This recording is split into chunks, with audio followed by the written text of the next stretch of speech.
इंसान अपनी ही सोच का शिकार धीरे धीरे बनता चला जाता है। यह प्रक्रिया अचानक नहीं, बल्कि रोजमर्रा की आदतों से जन्म लेती है।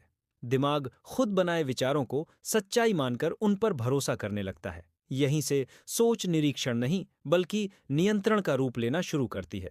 हर विचार अगले विचार को जन्म देकर एक बंद चक्र तैयार करता है। यह चक्र दिमाग को बाहर की वास्तविकता से धीरे धीरे काट देता है। इंसान जो सोचता है वही सच लगे, यह भ्रम मजबूत होता जाता है। इस भ्रम में दिमाग खुद की बातों को चुनौती देना बंद कर देता है। सोच सवाल नहीं पूछती, बल्कि फैसले सुनाने लगती है अंदर ही अंदर। जब सोच फैसले देने लगे, तब इंसान आजादी धीरे खोने लगता है। दिमाग का बनाया डर वास्तविक खतरे से ज्यादा ताकतवर महसूस होने लगता है। इंसान खतरे से नहीं, बल्कि अपने विचारों से प्रतिक्रिया देने लगता है। यह प्रतिक्रिया पुरानी यादों और कल्पनाओं से मिलकर अक्सर दिमाग में बनती है। वर्तमान की स्थिति पीछे छूट जाती है और सोच आगे भागती रहती है। भविष्य की कल्पनाएं दिमाग को लगातार सतर्क अवस्था में फंसा देती हैं। यह सतर्कता सुरक्षा नहीं, बल्कि थकावट और तनाव लगातार पैदा करती है। दिमाग हर समय कुछ गलत होने की संभावना अंदर खोजता रहता है। संभावनाएं जब आदत बन जाएं, तब शांति दिमाग को असामान्य लगने लगती है। इंसान आराम में भी हर जगह खतरे ढूंढने लगता है बिना कारण। यहीं से दिमाग अपनी ही सोच का कैदी बनना शुरू करता है। कैद दिखती नहीं, क्योंकि दरवाजे विचारों से अंदर ही बने होते हैं। इंसान खुद को स्वतंत्र समझता है, जबकि सोच दिशा तय करती है। यह दिशा अक्सर डर, असुरक्षा और संदेह से अंदर प्रभावित होती है। दिमाग सुरक्षा के नाम पर वही सोच बार बार लगातार दोहराता है। दोहराव से सोच मजबूत होती है और विकल्प धीरे कमजोर पड़ते हैं। जब विकल्प घटते हैं, तब इंसान एक ही रास्ता सच मानता है। यह रास्ता दिमाग ने चुना होता है, वास्तविकता ने अक्सर कभी नहीं। इंसान अपनी सोच को पहचान मानकर उससे अंदर ही चिपक जाता है। सोच पर हमला पहचान पर हमला जैसा दिमाग को महसूस होने लगता है। इसीलिए इंसान अपनी सोच का बचाव तर्क से नहीं, डर से करता है।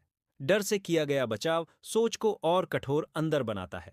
कठोर सोच नई जानकारी को खतरा मानकर अक्सर सीधे खारिज करती है। यह प्रक्रिया सीखने को रोकती है और भ्रम को स्थायी बनाती है।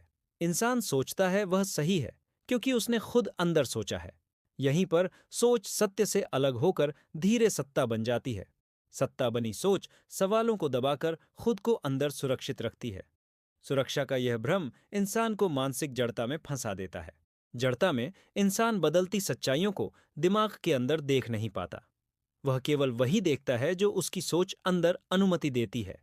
इस चयनात्मक दृष्टि से वास्तविकता धीरे अंदर विकृत रूप लेने लगती है। विकृति इंसान को यकीन दिलाती है कि समस्या कहीं बाहर अक्सर है। असल में समस्या सोच के भीतर लगातार चल रही प्रक्रिया होती है। इंसान बाहर सुधार ढूंढता है, जबकि कैद अंदर चुपचाप बनी रहती है। सोच की यह कैद इंसान को खुद से दूर कर देती है।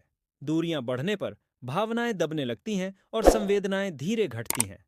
संवेदनाओं के घटने से इंसान यांत्रिक प्रतिक्रिया अंदर लगातार देने लगता है। यह यांत्रिकता सोच को और दिमाग के अंदर शक्तिशाली बना देती है। अब इंसान प्रतिक्रिया करता है, समझता नहीं, बस अंदर बचाव करता है। बचाव की यह स्थिति इंसान को लगातार अंदर थकाती चली जाती है।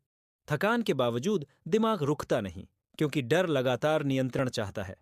नियंत्रण की यह भूख सोच को और अंदर लगातार तेज बनाती है। तेज सोच इंसान को वर्तमान से पूरी तरह धीरे काट देती है। वर्तमान से कटाव जीवन को बोझ और अर्थहीन सा अंदर बनाता है। इंसान कारण ढूंढता है, लेकिन अपनी सोच पर अंदर नजर नहीं डालता। नजर न डालना सोच को और छुपा हुआ अंदर ताकत देता है। छुपी सोच इंसान के फैसलों को पीछे से संचालित करती रहती है। इंसान सोचता है वह चुन रहा है, पर असल में चुना जा रहा है। यह एहसास असहज है, इसलिए दिमाग अंदर इससे लगातार बचना चाहता है। बचने के लिए दिमाग और सोच अंदर पैदा करता चला जाता है। यह सोच पुराने डर को नया नाम देकर अंदर जीवित रखती है। इंसान समझता है वह बदल रहा है, जबकि पैटर्न वही रहता है। पैटर्न की निरंतरता सोच की पकड़ को अंदर धीरे मजबूत बनाती है। मजबूत पकड़ इंसान को अलग दृष्टिकोण कभी भी अंदर देखने नहीं देती। न देखने से सोच का दायरा छोटा और सीमित होता जाता है। सीमित दायरा इंसान को अपनी ही सोच में अंदर बंद रखता है। यही बंदिश धीरे धीरे मानसिक घुटन में अंदर लगातार बदल जाती है। घुटन इंसान को बेचैन बनाती है, पर कारण अंदर साफ नहीं होता। कारण अस्पष्ट रहने से इंसान खुद को अंदर दोष देने लगता है। आत्मदोष सोच को और दिमाग के अंदर लगातार आक्रामक बना देता है। अब सोच सुरक्षा नहीं बल्कि खुद पर अंदर हमला करने लगती है। इंसान अपने ही विचारों से दिमाग के अंदर चोटिल होने लगता है। ये चोट बाहर नहीं दिखती, पर असर अंदर लगातार गहरा होता है। गहराई बढ़ने पर इंसान खुद से धीरे अंदर कटता चला जाता है। कटाव से जीवन सपाट और भावनाहीन सा अंदर धीरे लगने लगता है। इंसान इसे थकान मानकर दिमाग के अंदर लगातार नजरअंदाज कर देता है। नजरअंदाज करना सोच को और गहराई में अंदर जड़ जमाने देता है। जड़ें मजबूत होने पर सोच को हटाना बहुत अंदर कठिन लगता है। कठिनाई इंसान को धीरे धीरे हार मानने की ओर अंदर धकेलती है। हार मानना ही सोच की सबसे बड़ी जीत अंदर यही होती है। जीत के बाद सोच और निर्भीक होकर इंसान को अंदर चलाती है। इंसान को लगता है वह सामान्य है, जबकि नियंत्रण पूरा हो चुका होता है। यही कारण है कि इंसान अपनी ही सोच का शिकार बनता है। यह शिकार बाहर से नहीं बल्कि भीतर से तैयार किया जाता है। सोच शिकारी बनती है और इंसान अनजाने में अंदर शिकार रहता है। इस प्रक्रिया का अंत नहीं होता, केवल गहराई अंदर बदलती रहती है। जब तक सोच पर नजर नहीं डाली जाती, यह चक्र चलता रहता है। नजर डालना आसान नहीं, क्योंकि सोच खुद को अंदर अक्सर छुपाती है। छुपी सोच ही इंसान की सबसे प्रभावी नियंत्रक शक्ति अंदर होती है। इसीलिए इंसान अपनी ही सोच से अंदर लड़ नहीं पाता आसानी से, और यही अंधी लड़ाई इंसान को जीवन भर अंदर बांधे रखती है। अगर आप छुपी बातें समझना चाहते हैं तो चैनल सब्सक्राइब रखें, लाइक करें और कमेंट में बताएं क्या नया लगा।